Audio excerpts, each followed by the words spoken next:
بسم اللہ الرحمن الرحیم. میں ہوں آپ کا ہوسٹ محمد خان.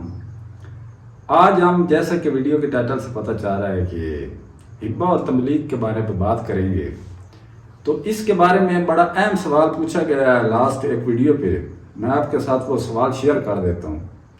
اس میں ہمارے بھائی ہیں آصف نواز صاحب. انہوں نے ہم سے پوچھا ہے کہ جناب اگر ایک بہن 68 سال پہلے اپنے بھائی کو رقبہ تملیغ یا ہبہ کرے اور وہ بھائی اس رقبے پر اتنے ہی عرصے سے خود کاشت اور قابض چلا آ رہا ہو اور 15 سال پہلے یہ بہن بھی فوت ہو جائے اور اس کے بعد جو بھائی جس کو وہ ہبہ کیا گیا وہ بھی فوت ہو جائے، تو اس کے بعد اس بہن کی اولاد جو ہے جس نے ہبہ کیا تھا اس کی اولاد جو ہے وہ اور جو اس کا بھائی مطلب دونوں کے جو بچے ہیں وہ آپس میں ناچاکی کی وجہ سے ایک دوسرے پہ کیس کر دیں، تو کیا وہ ہبہ جو بہن نے کیا تھا بھائی کے حق میں 68 سال پہلے 68 سال پہلے جو ہبہ کیا گیا تھا، کیا اس کو خارج کرنے کے لیے دعویٰ دائر کر کے ختم کروا سکتے ہیں کہ نہیں کروا سکتے؟ اس میں رہنمائی کر دیں.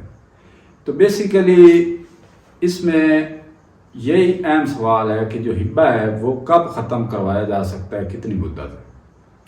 سب سے پہلے تو اس کے کچھ اصول ہیں. اس اصول میں پہلی بات تو یہ آتی ہے کہ جب کانٹریکٹ کیا جاتا ہے تو اس میں پارٹیز ہوتی ہیں، ایک معاہدہ کرنے والا دوسرا جس سے معاہدہ ہوتا ہے. تو جب دونوں پارٹیز بھی نہیں ہیں پھر تو اس کانٹریکٹ کو چیلنج کرنا ناممکن سی بات ہے. تو اس میں سب سے پہلے تو یہ بات ہے کہ ایسی ٹرانزیکشن 70 سال ہو گئے ہیں تو اتنا تو عام بات نہیں ہے کہ اس ہبہ کو چیلنج کیا جا سکے.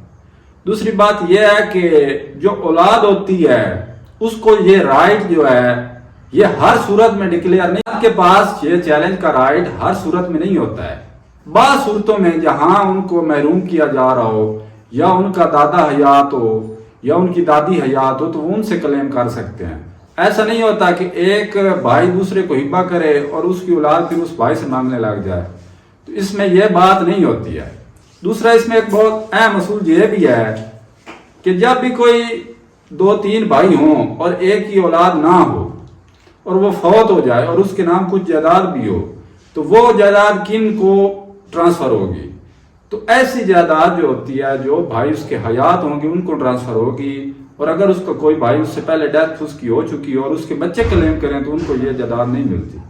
تو اس میں یہ 2-3 صورتیں جو ہیں بڑھیاں ہیں. میں تو ایسا ہبہ جو ہے وہ چیلنج نہیں ہو سکتا اور اتنا پرانا تو اس میں کوئی ایشو نہیں ہے، اس میں ایسا چیلنج نہیں ہوتا. اور جو کیس ہے وہ تو کوئی بھی فائل کر دیتا ہے، اس میں کوئی ایشو نہیں ہے. تو امید ہے آپ کو اس کوسچن کے بارے میں رہنمائی مل گئی ہوگی.